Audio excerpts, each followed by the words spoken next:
When you examine those cartoon heroes or those superheroes, forget the fact that many of them are based on pagan gods. Forget that many of them carry satanic symbolism. Forget about those two facts for a moment. Just examine the characters. They all use an alter ego. Clark Kent becomes Superman. Peter Parker becomes Spider-Man. Bruce Wayne becomes Batman. And it goes on and on and on. But besides that they use alter egos, there is one thing people seldom ask. Because the question doesn't come up in their head. In all those cartoons or movies about superheroes, there is always a villain who gets a hold on the population. And the superhero needs to come to get rid of the tyrant that keeps the population trapped. That's the basic theme. Whether it's the Joker, or whether it's some sea monster, or whatever it is, there is some villain that wants to keep a hold on the population. And the cartoon hero comes with violence to get rid of the tyrant. And the people rejoice when the superhero gets rid of the tyrant. That's a pattern. But ask yourself the following. How come those villains succeeded in getting a hold on the population to begin with? How come they succeeded?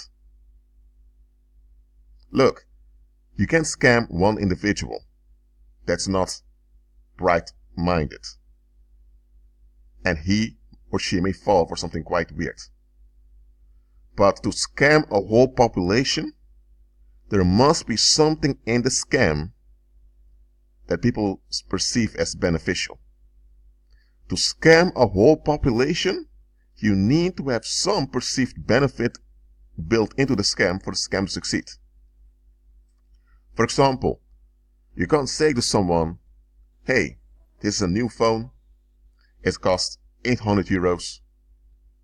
And then you ask, why is it so expensive? And you tell him, well, don't do the design. And then he may tell you, what? I can get a phone for 20 euros. I need to pay 800 euros just for a design? Are you out of your mind? That wouldn't work. But if you present this phone and its logo as something mysterious, and if you put images out there of perceived happiness associated with this phone, then in the brains people will associate that phone with social acceptance.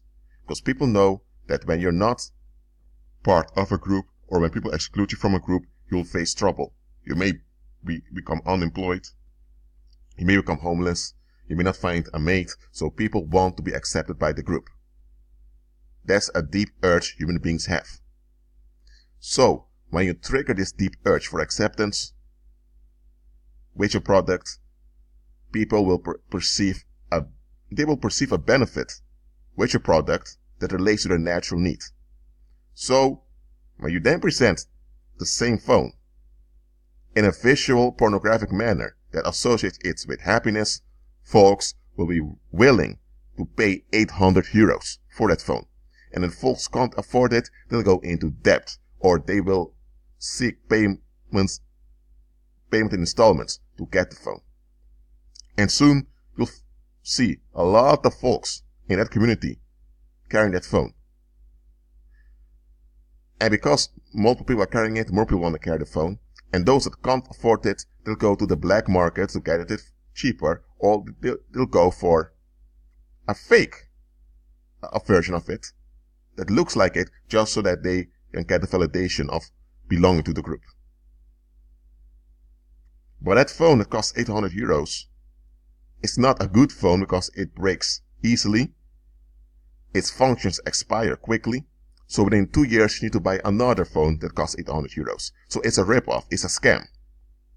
But because there's a perceived benefit built into the scam, people tend to fall for it. And because collectively people fall for it, individuals have a hard time seeing it's a scam.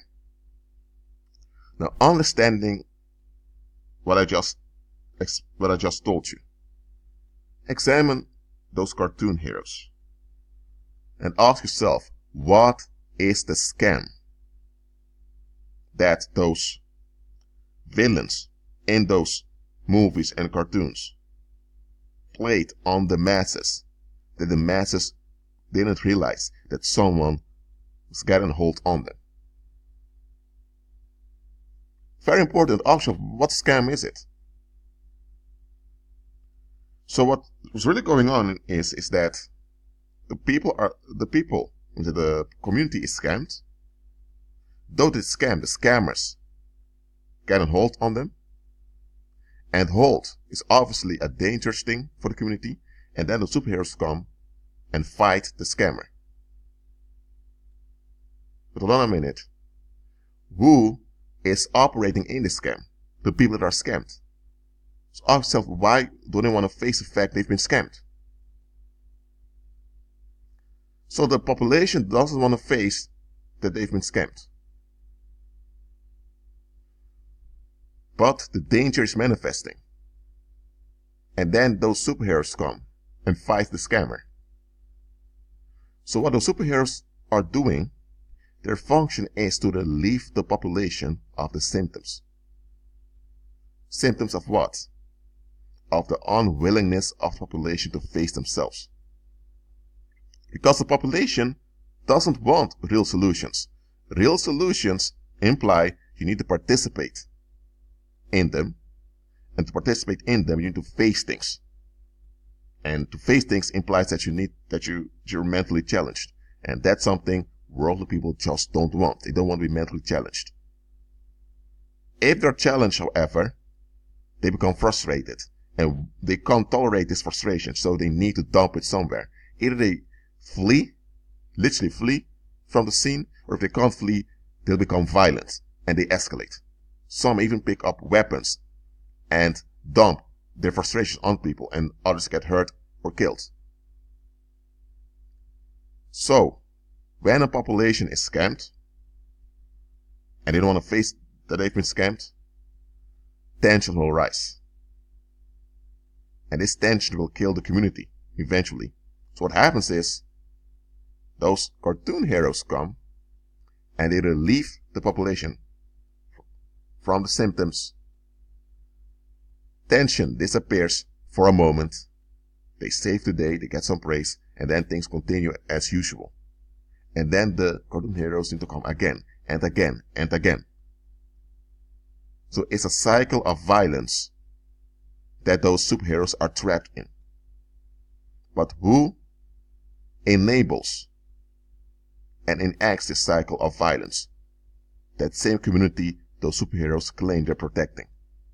And those superheroes, they have good intentions. They don't mean any harm to anyone. But the community means them harm. Because if the community truly cared about those superheroes, they would realize, hold on a minute. How come those bad guys always tend to win over us? Those bad guys are a very, very tiny minority, and we are the majority. How come they can win? How come they can win influence on us so easily? If the population would do this, they would figure out that there are things with their attitudes that don't add up, and if they adjust those attitudes, no scammer would be able to scam them collectively anymore. But because the population loves lies, because they have, I'm saying this, because they don't want to receive the love of the truth, as the New Testament tells it, they're now doomed to accept a delusion. And those superheroes are part of the delusion. The delusion is that they can remain in a state of negativity without having to face the self-destruction of the negativity. is the same as you have a drug addict. Let's say he's addicted to heroin. Sooner or later, the body will break down due to that addiction. So if you allow the drug, I would say let's say heroin. Okay, if you allow the heroin addicts to continue in ease, he or she will kill him or herself. Okay, that's obvious. Maybe there is a day they'll inject too much and they'll have an overdose and they die. But what if you hinder the overdoses? What if you could hinder it? What happens is that now the drug addict, because he's relieved from the consequences of the addiction, he will think he's fine. And he will continue the way he is. But it's a deception. So what's really going on is that those scammers, those villains in those comic series, they play the scam like this. They know the population is narcissistic and they don't want to face things. So they take advantage of it. And they know by taking advantage of it, people will get upset. And some of those people will take action. In this case, superheroes are the few that are brave enough to take action. But because those superheroes themselves are still codependent on the same population, and because the superheroes don't look at the bigger picture, and they don't deal with the roots, the scammers are now drawing them into this cycle of violence. So even when those scammers are killed or defeated by the cartoon heroes, the scammers still won because those superheroes are now trapped in this cycle of violence. Those superheroes now enabled the cycle of violence to be transferred to the next generation. So without those superheroes being aware of it, they participated in the enablement of a cycle of violence. You get what I'm saying here? And that is the danger when people seek justice outside of Christ. Christ is the just one. So how can you seek justice without the just one? How is it possible? It's not possible. But people in the world who are fed up with their own worldly people often want to take matters in their own hands. Either they become vigilantes and they form gangs to fight other criminals. That happens. A lot of gangs came into being because some of the youth were fed up with the exploitation that was going on, so they formed their own groups to fight the criminals, and they ended up in a cycle of murder and all of that. And now they're the ones haunted by the community as the criminals, even though their intention was to rescue the community. Or you have people that join political movements or mass movements against oppression or against corruption, or they join charity organizations. Folks join a lot of stuff to get justice. But the justice they're looking for is not justice at all. It's just relief. So without them being aware of it, Satan will use their urge for justice to enable violence. That doesn't take away that they may have a good heart. That doesn't take away that they may have good intentions. It doesn't take away that they are responsible people. They can be good people.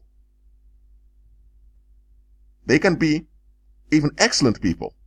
But if they're not Christ-centered, that goodness of theirs will be hijacked by Satan to trap them in enforcing this perception of duality on the human population.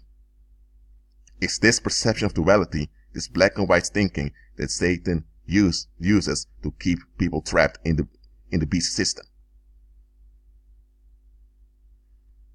So even a believer, if he is not in line with Christ, can be used by Satan to deceive others. That's why it's important to be renewed in your mind. That's why it's important to look at the bigger picture. That's why it's important to uproot things and not fight and crush the symptoms. Well, that's it for now. Keep agreeing with Christ and be at peace.